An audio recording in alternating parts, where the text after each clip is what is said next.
প্রথমত আজকে সারাদিন আমাদের উপদেষ্টা আসিফের ভিআইপি ভাবে নামাজ পড়া, যে তিনি একাই ওয়ান কাইন্ড অফ একটা কাতারে নামাজ পড়ছেন, এই দৃশ্যটা নিয়ে ফাইনাল কারণটা জানা গেছে। তবে যত সমালোচনা, এটার মূল কারণ হচ্ছে এখানে থাকা যে জনতার বড় বড় এলিট ক্লাস তেলবাজ। ভাই, আমরা সেই লেভেলের তেলবাজ, আমরা হিরো আলমরে বাবা বানাই ফেলছি। আর উপদেষ্টা আসিফরে তো আমরা পারি না ডক্টর ইউনূসের থেকে মনে বেশি কিছু বানাই ফেলি। কেন? এত বড় ঈদগার মাঠে কোনো মুফতি ছিল না, আলেম ছিল না, ওলামা ছিল না, যে ইমাম সাহেবের সাথের যেই কাতারটা এখানে তিনি দাঁড়াবেন। জনগণ ঠেললে আসিফরে নিয়ে দিয়ে দিচ্ছে। সে কি ইসলামিক কোনো ব্যক্তিত্ব? এখন অনেকে বলবেন এটা তো যে কোনো কেউ পড়তে পারে, যে কোনো কেউ পড়লেই বিতর্ক হইতো না। আপনারা ভিডিওতে একটা দৃশ্য দেখেছেন, ঈদের জামাতে আসিফকে একা আমরা এক পাশে দেখছি। আসলে মূল ঘটনাটা কি? মূল ঘটনা, আসিফ একা কোনো কাতার করে নামাজ পড়ে নাই। এবার আসেন যে আমরা এটা নিয়ে যতটুকু তথ্যসূত্র পেলাম, যে এই নামাজের দৃশ্যটা ছিল বাংলাদেশ চীন মৈত্রী সম্মেলন কেন্দ্রের যে পুরনো বাণিজ্য মেলার মাঠ আছে, সেখানে ঈদ উল ফিতর নামাজের যেই দৃশ্য। তো সেখানে উপস্থিত হয়ে নামাজ আদায় করেছিল আসিফ। নামাজে তার কাতারে দাঁড়ানোর দৃশ্যের ছবি এবং ভিডিও বেসিক্যালি একদিক থেকে করা হয়েছিল। একদিক থেকে করা ভিডিও নিয়েই যতগুলো প্যাচ লাগছে। প্রচারিত ভিডিওতে আমরা যতটুকু দেখেছি যে ইমামের ঠিক পেছনে আলাদা একটি কাতারে দাঁড়িয়েছেন আসিফ। ইমামের ঠিক পেছনে আসিফ সিঙ্গেল একটা কাতার, বাট বিষয়টা কিন্তু তা না। প্রচলিত ভিডিওতে আমরা যেভাবে দেখেছি অ্যাঙ্গেলটা, যে আপনার এই কাতারে আর কাউকে দেখা যাচ্ছে না। স্বাভাবিক, ঈদের নামাজ হোক আর মসজিদের জামাত হোক, আপনি কাতারে আদায় করতে হবে। এরপর এটা নিয়ে শুরু হয়েছে সমালোচনা।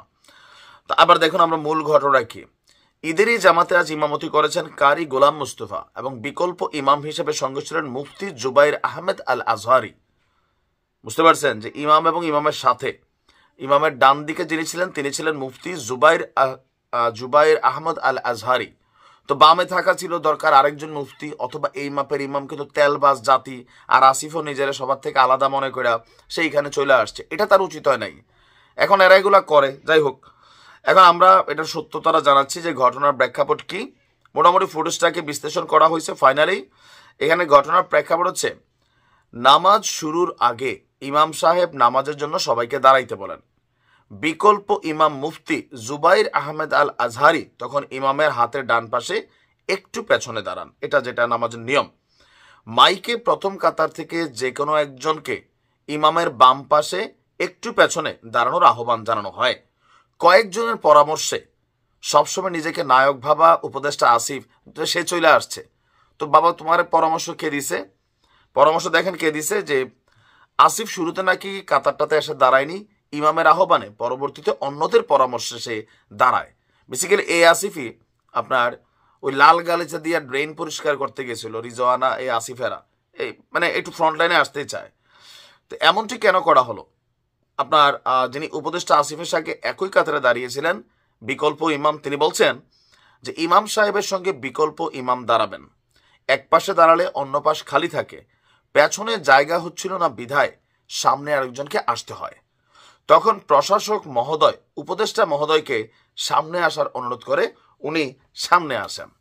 এই প্রশাসকও তেলবাজ, আর আসিফ পুরাটাই হচ্ছে তেলবাজি খাওয়া পছন্দ করে, বোঝা গেছে। জনতার সাথে মিশতে হবে বাবা, জনতার সাথে। তোমাদের বুঝতে হবে যে তুমি কার ছেলে ছিলা। তুমি চপ্পল পরা ঘুরছো, এখন তুমি উপদেষ্টা হয়েছো, তোমার উচিত রিক্সাওয়ালাদের কাতারে নামাজ পড়া। এটা প্রশংসনীয় হবে। আর তুমি সেরকম আলাদা যখন ভিআইপি ফিল হয়েও ওই যে ড্রেন উদ্বোধন করবে ডিএনসিসির, আমরা দেখলাম কি জানি খাল খনন, সেইখানেও লাল গালিচা পাড়াইয়া যাও। এগুলো তোমরা কি বোঝো না? বোঝো না তো তা না, সশস্ত্র সংগ্রামের প্রস্তুতি নিচ্ছিলা, তাহলে বোঝো না মানে কি? তবে আপনারা যে ভিডিওটা দেখছেন, এটা ভিডিও যিনি ধারণ করছেন ওই ইচ্ছা করে ওই টাইমে এমনভাবে ধারণ করছে যেন ঈদের পরে একটা ভেজাল লাগানো যায়। বেসিক্যালি একা কোনো কাতার হয় নাই, একদিকে আরেক ইমাম ছিলেন আর একদিকে আসিফ ছিল। মূল ঘটনা এটাই। ভালো থাকুন।